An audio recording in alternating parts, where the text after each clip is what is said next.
결손 가정에서 가난하게 자란 난폭한 흑인 소년이 있었어요. 그가 15살 때에 또래의 백인 소년을 칼로 찔렀습니다. 그러나 칼날은 백인 소년의 허리띠 금속 버클에 부딪히면서 부러졌죠.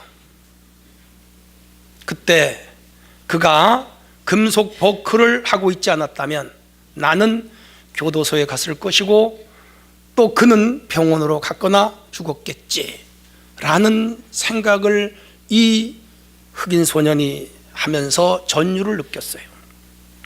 그리고 자신의 급한 성격 때문에 아무 일도 할 수 없다는 생각 때문에 좌절하고는 했습니다. 그러나 그에게는 지속적인 관심과 무한한 사랑으로 감싸주는 분이 있었습니다. 어머니였어요. 어느 해 그는 학급에서 1등을 했어요.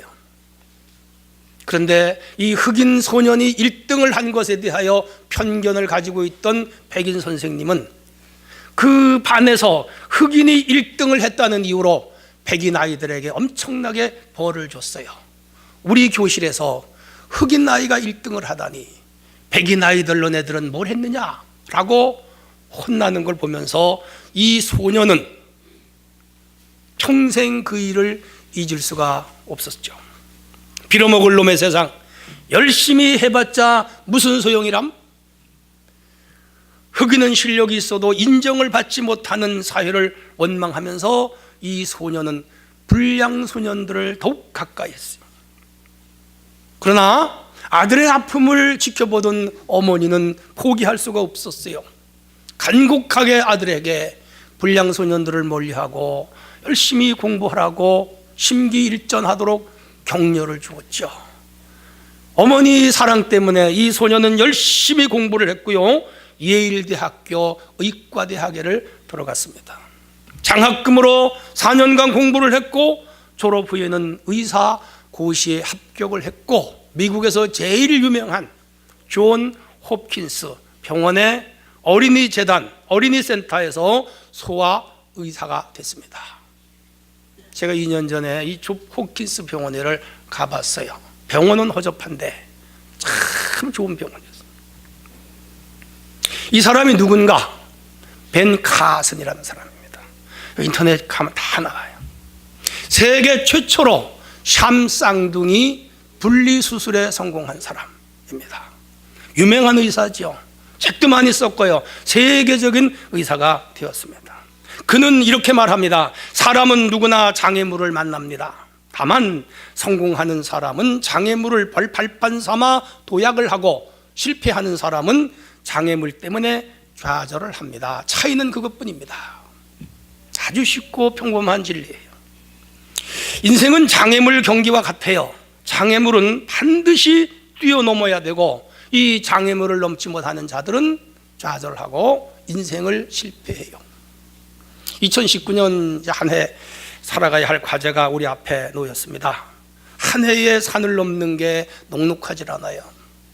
간단한 문제가 아니에요. 무사히 산다는 것은 쉬운 일이 아니에요. 잠언서 17장 1절에 보면 너는 내일 일을 자랑하지 말라, 하루 동안에 무슨 일이 일어날지 아무도 모른다 그랬어요. 우리 앞에는 두 개의 홍해가 흐르고 있어요. 하나는 내 안에서 흐르는 홍해가 있고 하나는 밖에서 흐르는 홍해가 있어요. 안에서 출렁이는 홍해는 못된 이데올로기라든지 주의, 주장, 사상 같은 거예요.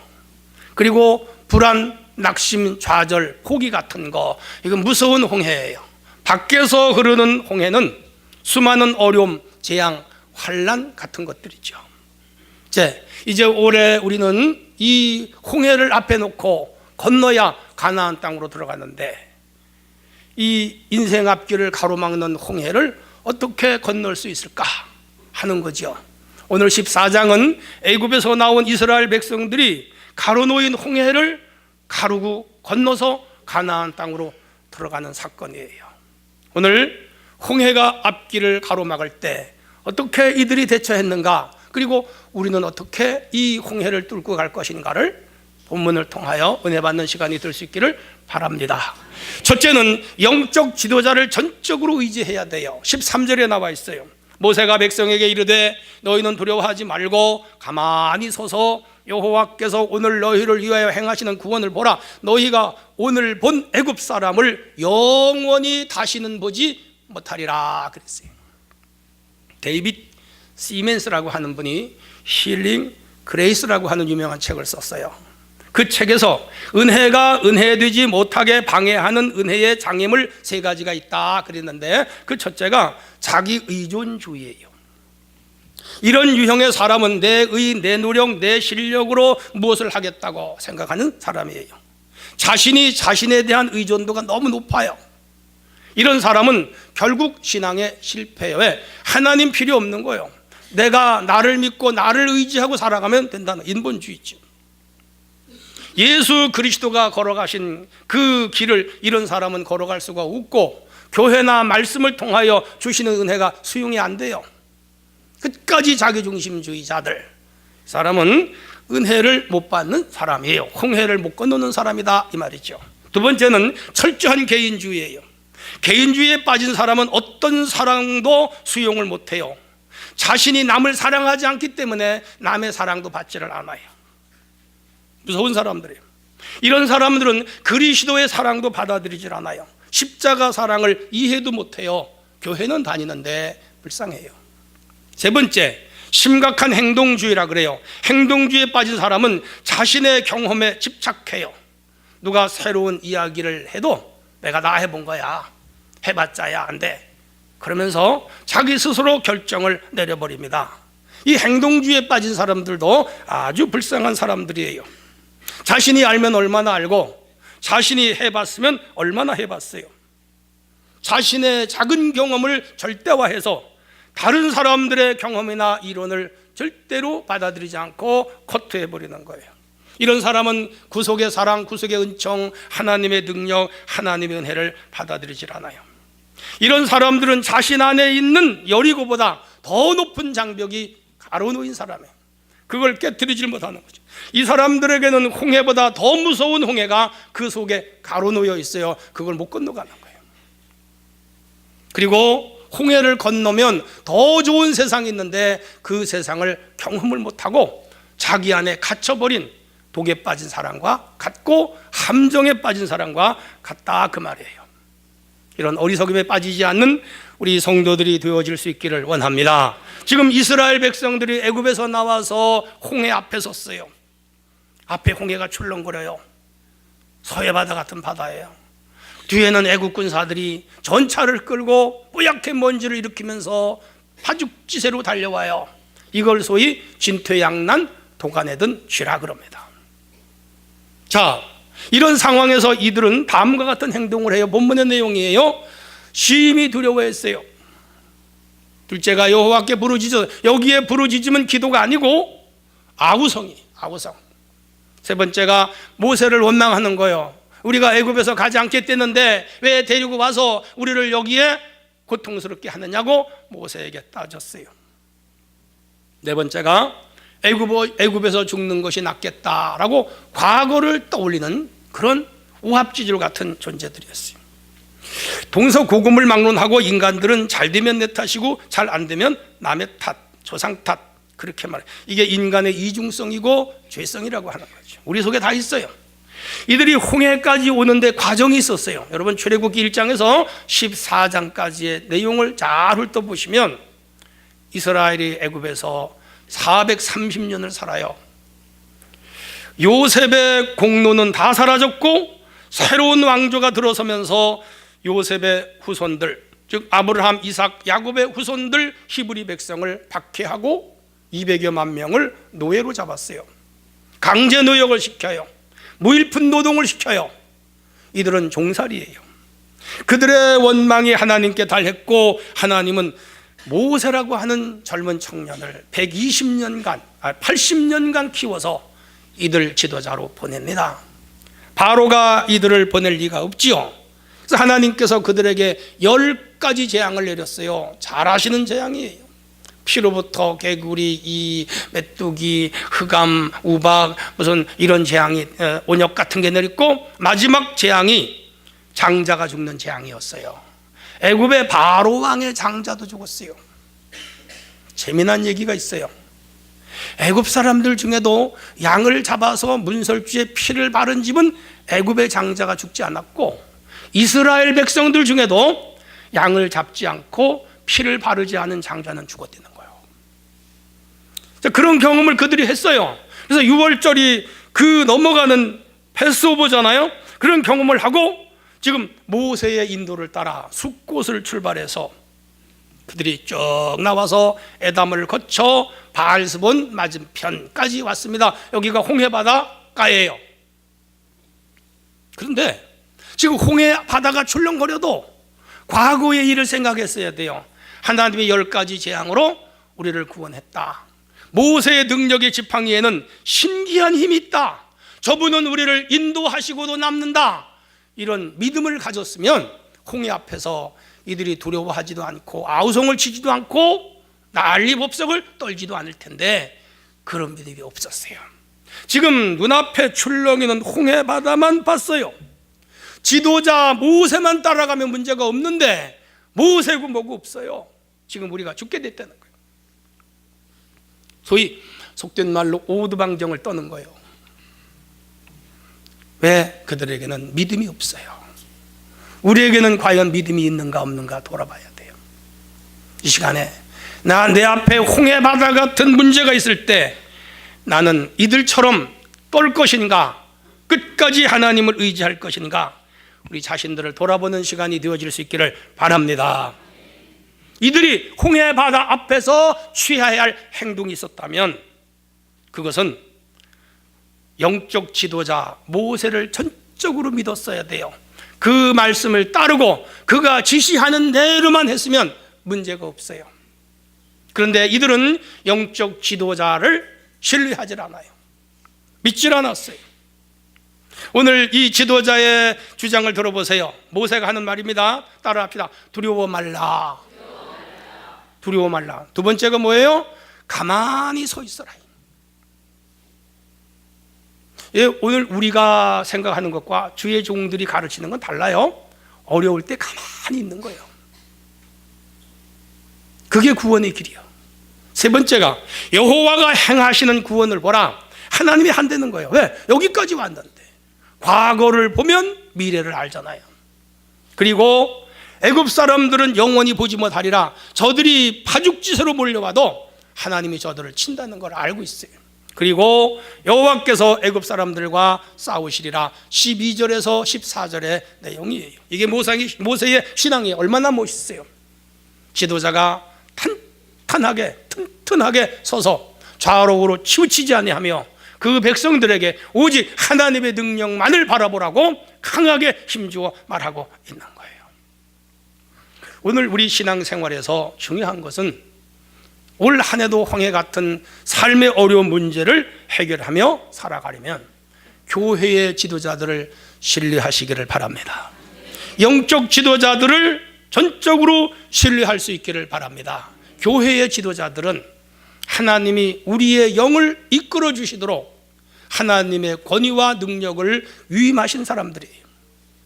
그래서 내 목자관에 서 있는 분들은 신앙생활이 안정돼요. 내 목자관에 서 있는 사람들은 그 사업과 직장도 안정되어요.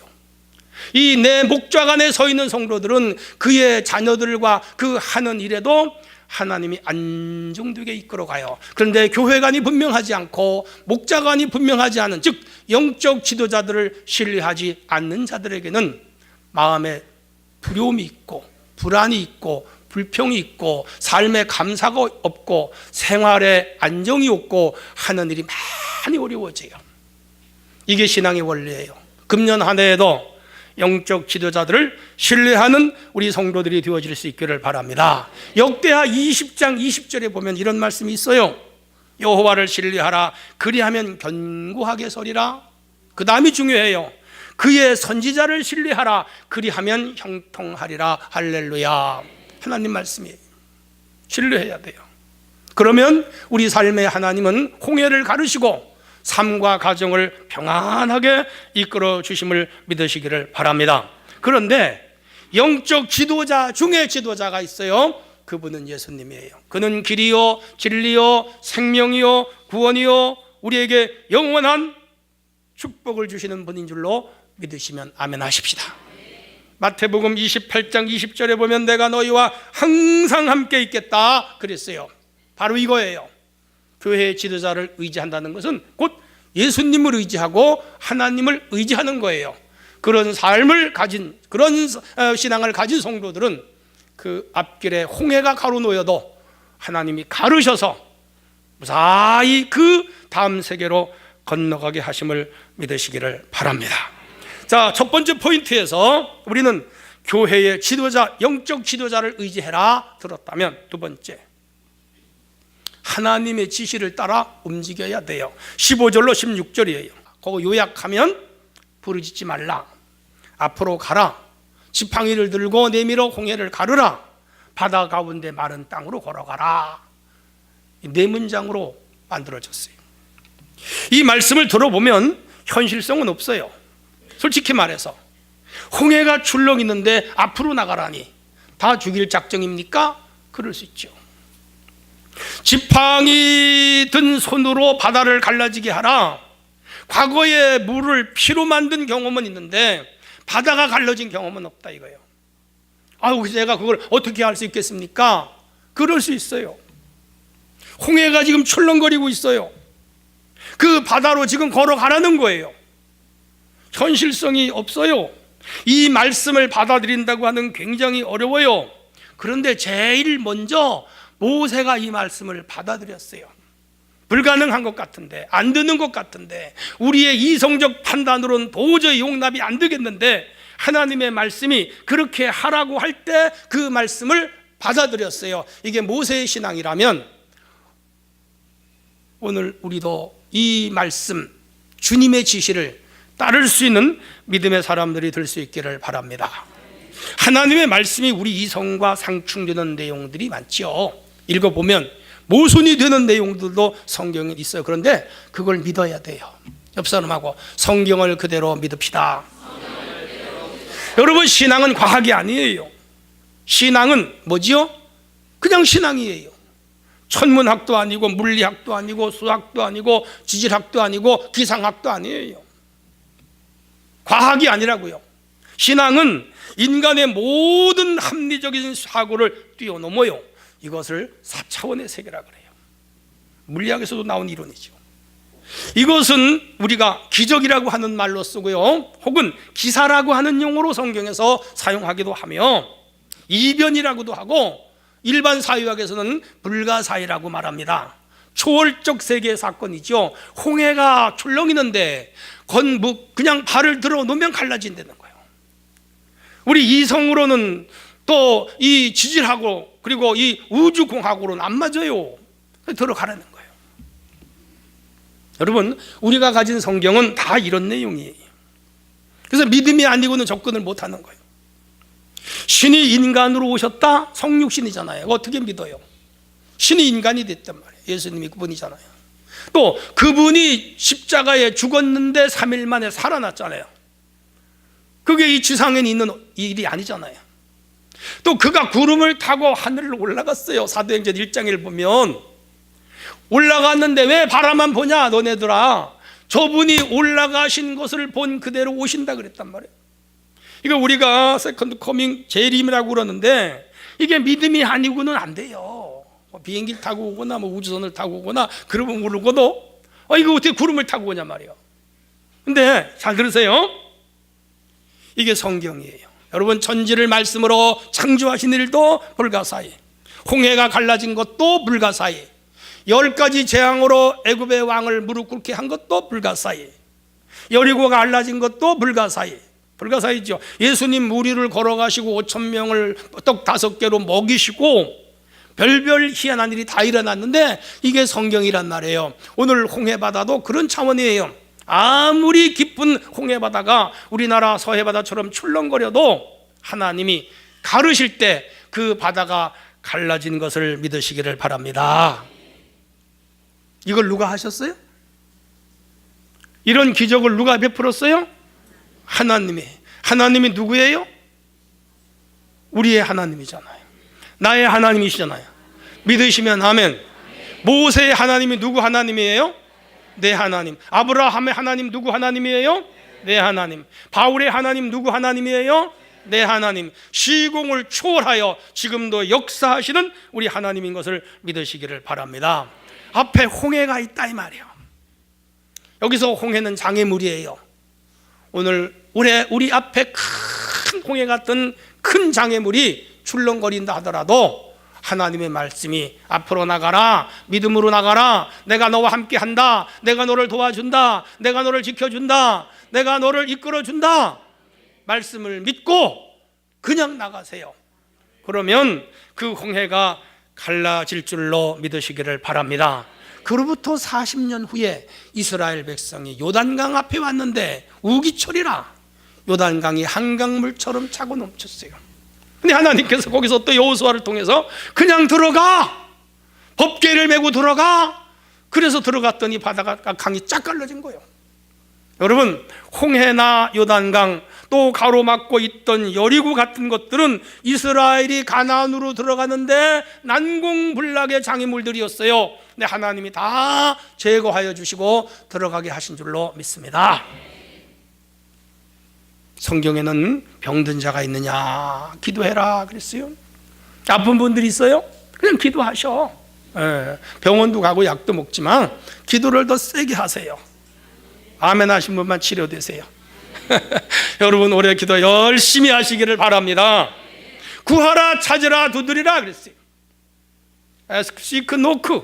구하고 찾고 두드리는 거예요. 그냥 바람벽이라도 두들기면 하나님이 깨지게 하시고 장벽이라도 두드리면 하나님이 갈라지게 하심을 믿으시기를 바랍니다. 그게 기도의 힘이에요. 아무것도 염려하지 말고 다만 모든 일에 기도와 간구로 너희 구할 것을 감사함으로 하나님께 아뢰라. 그리하면 모든 지각에 뛰어난 하나님의 평강이 그리스도 예수 안에서 너희 마음과 생각을 지켜주신다 그랬어요. 빌립보 4장 6절 7절. 우리 아무것도 염려하지 말고 앞에 어려운 일이 온다고 해도 낙심하지 말고 내 옆에는 하나님이 계셔, 내 뒤에는 주님이 계셔, 내 앞에는 성령님이 계셔, 나와 우리 가정을 지켜주셔. 그런 굳센 믿음으로 나갈 수 있기를 바랍니다. 역사상 위대한 업적을 남긴 사람들은 보통 극한 고통을 만날 때 삶의 풍성한 열매를 맺은 것을 볼 수가 있어요. 몇 사람 소개할게요. 존 버녀는 얼음장 같은 감옥에서 그 어려움을 이겨내고 철로 역정을 썼습니다.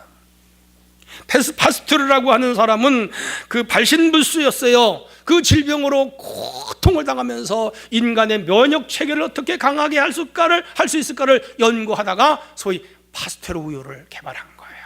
우리 잘 먹잖아요. 장애인이었습니다. 프란스 바크맨이라는 사람은 눈이 아주 안 좋았어요. 그런데 그가 굵은 글씨로 미국사라고 하는 어마어마한 대작 20권을 집필했습니다. 세계적인 문필가가 됐죠. 에디슨은 못 듣는 사람이어서 청각장애자였어요. 하나님께 이 어떤 거 하나를 만들 때마다 기도하고 금식하면서 10만 개의 새로운 발명을 해낸 사람 중에 하나가 에디슨.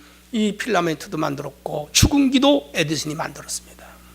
그 어려움을 이기고 홍해를 가르고 나간 사람이 있죠. 존 밀턴은 앞을 못 보는 장님이었는데 영국 최고의 시인이 되잖아요. 신라곤과 복락곤을 썼습니다. 프랭클린 루즈벨트는 소아마비여요. 태어나면서부터 두 다리를 못 썼는데 그가 그 어려움을 딛고 일어서서 미국의 대통령이 됐습니다. 역사는 고통과 시련에 용감하게 맞선 사람들에 의해서 새로 쓰여지는 것이 역사예요. 태풍이 몰아치면 낡은 자신의 얼굴을 날개 속에 묻지만은 그 태풍이 이를 때의 독수리는 오히려 비상해서 구름을 뚫고 그 위에서 날아다니는 것이 독수리죠. 여러분 바이킹은 저 북유럽이 엄청 추워요. 근데 그건 추운 나라에서 그들이 고통을 당하면서 배를 만들어서 세계적인 항해 국가가 되잖아요. 여러분, 어리석은 자는 시련을 신의 저주로 여기지만은 우리 믿음의 사람들은 이 시련을 하나님의 축복으로 여깁니다. 아무리 어려워도 그 시련들을 하나님의 축복으로 여기고 하나님 의지하고 나갈 때 홍해가 갈라지는 것 같은 역사가 일어나게 될 줄로 믿으시기를 바랍니다. 할렐루야. 마지막으로 하나 더 말씀드린다면 여호와의 구원하심을 믿어야 해요. 30절로 31절 들어보세요. 오늘 놀라운 일이 일어납니다. 어떤 일이 일어나요? 하나님의 사자가 앞에서 이스라엘 앞에 가시다 뒤로 싹 옮겨갔어요. 그러자 애굽 쪽은 흑암이 되고 이스라엘 쪽은 밤인데도 대낮같이 됐어요. 하나님이 막 동풍이 불게 하시니까 바다가 짝짝짝짝짝 갈라지는데 이 갈라진 바다가 옆에 벽으로 서고 가운데 고속도로가 쫙 뚫린 거예요. 가운데 길이 생겼고 이스라엘 백성들은 그 길로 걸어갔어요. 애국 군대가 뒤따라갔습니다. 하나님께서 애국 군대를 어지럽게 하니까 이상하게 마차 바퀴가 막 빠지고 달려가던 말들이 뒤로 돌아서고 쥐들끼리 막 싸우고 그래서 뒤 엉켜가지고 엉망진창이 됐어요. 그 사이에 이스라엘 백성들은 바다를 건너가 버렸죠. 하나님께서 오므라들어라 그랬더니 이 바다가 쫙 합해져 버렸어요. 그 가운데 빠진 애국 군사들은 다 죽어버렸죠. 물고기 밥이 됐습니다. 하나님의 능력을 보여준 거죠. 이 사건으로 인해서 이스라엘 백성들은 하나님 진짜 하나님이네, 우리가 지도자 말 안 들은 거 잘못했네 회개하고 오늘 여기 31절에 보면 하나님을 경외했고 모세의 말을 믿었더라. 할렐루야. 그 사건이 그들의 믿음을 더욱 견고하게 해준 일인 줄로 믿으시기를 바랍니다. 하나님이 하시는 거예요. 이 사건에 대해서 성경 저자들은 여러 가지로 평가를 해요. 시편 106편 9절에 보면 홍해를 꾸짖으시니 말랐더라 그렇게 표현을 했고, 여호수아 2장 10절에 보면 홍해를 마르게 하셨더라 그랬고요. 또 시편 136편 13절에 보면 홍해를 가르시네게 감사하라 그랬고요. 히브리서 11장 29절에는 믿음으로 홍해를 육지같이 건넜더라 그랬어요. 구약의 성도들은 하나님의 주권적으로 갈라진 것을 더 부각했고, 신약의 히브리서자는 그 홍해를 건너간 이스라엘 백성들의 믿음을 강조한 것을 볼 수가 있어요. 맞아요. 지도자의 지도력과 하나님의 권능과 백성들의 믿음이 아우러져 홍해 바다가 갈라지고 이스라엘 백성들은 무사히 그곳을 건너가게 된 줄로 믿으시기를 바랍니다. 자, 그렇다면 하나님이 왜 이들을 여기서 구원했을까 하는 거예요. 이유는 간단해요. 이스라엘 백성이 누구 백성이죠? 하나님 백성. 누구의 백성이에요? 하나님 백성. 믿으시면 아멘. 아브라함과 이삭과 야곱과 언약한 언약 백성이라 이 말이에요. 그들은 모두 언약 아래 있는 자들이에요. 오늘 우리도 하나님의 언약 안에 있음을 믿으시기를 바랍니다. 행위 언약, 구속 언약, 은혜 언약이라고 하는 우리 조직신학의 새 언약론이 있어요. 그 중에 우리는 이 시대에 은혜 언약 속에 살아가고 있음을 믿으시기를 바랍니다. 은혜 언약이란 하나님이 택한 자들이 부름을 받아 회개를 통하여 죄사함을 받고 성령을 받아 의로워져서 하나님의 자녀가 되어 칭의를 얻고 성화가 되어 견인을 당하여 천국으로 들어가는 이 9단계 속에서 하나님이 우리를 언약 안에서 지켜주시고 구원하심을 믿으시기를 바랍니다. 할렐루야. 그래서 바울은 에베소 1장 4절로 6절에 이렇게 말합니다. 들어보세요. 곧 창세 전에 그리스도 안에서 우리를 택하사 우리를 사랑 안에서 그 앞에 거룩하고 흠이 없게 하시려고 그 기쁘신 뜻대로 우리를 예정하사 그리스도로 말미암아 자기의 아들이 되게 하셨으니 이는 그가 사랑하시는 자 안에서 우리에게 거저 주시는 바 은혜의 영광을 찬송하게 하려 하심이니라. 요약하면 택했다는 거예요. 두 번째는 예정했다. 세 번째는 그리스도를 통하여 하나님의 자녀가 되었다. 네 번째는 은혜를 입었다. 그 은혜를 인하여 믿음으로 말미암아 구원을 받았는데 우리에게서 난 것이 아니요 하나님의 선물이다. 2장 8절에서 바울은 그렇게 말씀해요. 고로 오늘 우리는 만세전에 예정하고 택정하신 가운데 그리스도를 통하여 구원을 받아 천국 백성으로 이미 언약된 자들임을 믿으시기를 바랍니다. 그래서 시민권이 어디 있어요? 하늘나라에 있어요. 그래서 하나님은 이스라엘을 홍해에서 구원하셨듯이 오늘 우리 앞에 가로놓인 홍해가 같은 어려움에서도 우리를 구원해 주심을 믿습니다. 할렐루야. 오늘 우리 앞에 대개 이런 홍해가 있어요. 그 하나는 질병의 홍해가 있어요. 저도 감기가 와가지고 한 보름 이상 고생했어요.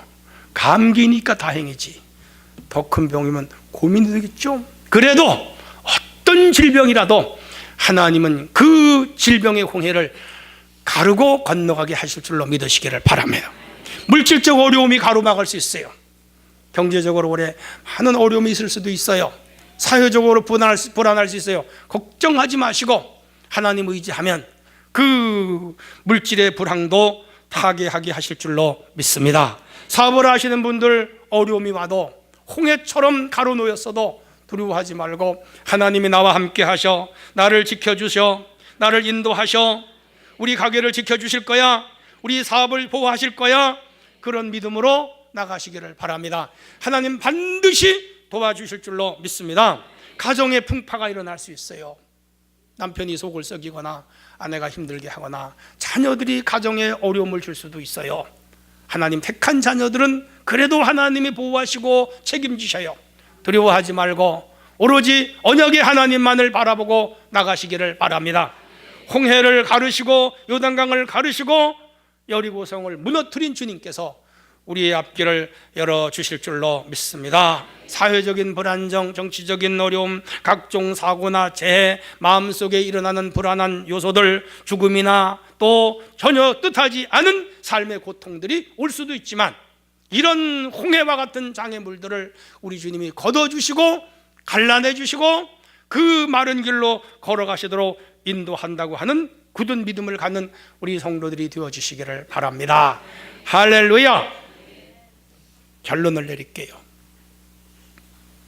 우리는 무엇보다도 하나님의 인도하심을 믿고 그 말씀에 순종해야 돼요. 옆 사람하고 순종합시다. 네, 우리의 삶의 상황이 어렵더라도 어렵고 절박하게 돌아가더라도 그 문제를 보고 당황하거나 놀라지 말고 낙심하거나 좌절하지 말고 내 옆에 계시고 내 뒤에 계시며 내 안에 계신 주께서 나를 이끌어 주심을 굳게 믿으시기를 바랍니다. 두려워하지 말라 놀라지 말라 내가 너와 함께 함이니라 내가 너를 오른손으로 붙들어 주리라 내가 너를 지명하여 불렀나니 너는 내 것이라 누구도 내 손에서 너를 빼앗아 가지 못하리라. 할렐루야. 이 말씀 반석 위에 굳게 서는 성도들이 되기를 바랍니다. 홍해 같은 바다가 우리 앞에 가로막고 장애물이 출렁거려도 이 하나님에 대한 믿음만 확실하면 그 하나님은 오늘도 우리 앞길을 열어 축복하실 줄로 믿습니다. 승리하는 한 해가 되기를 축원합니다.